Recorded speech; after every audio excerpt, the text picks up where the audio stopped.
An HTML element genuinely means the opening tag, its real content, and the closing tag together as one complete unit. In this video you'll see real elements and their parts. This real element genuinely consists of the opening tag, the actual text content, and the closing tag together as one unit.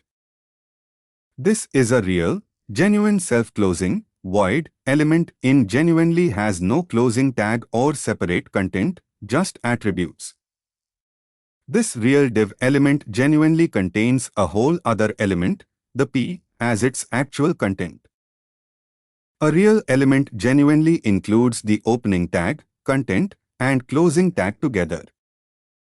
Void elements like in tag genuinely have no closing tag.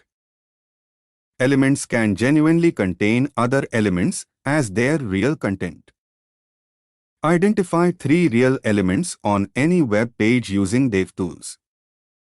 Ready to write HTML that genuinely describes meaning, not just appearance?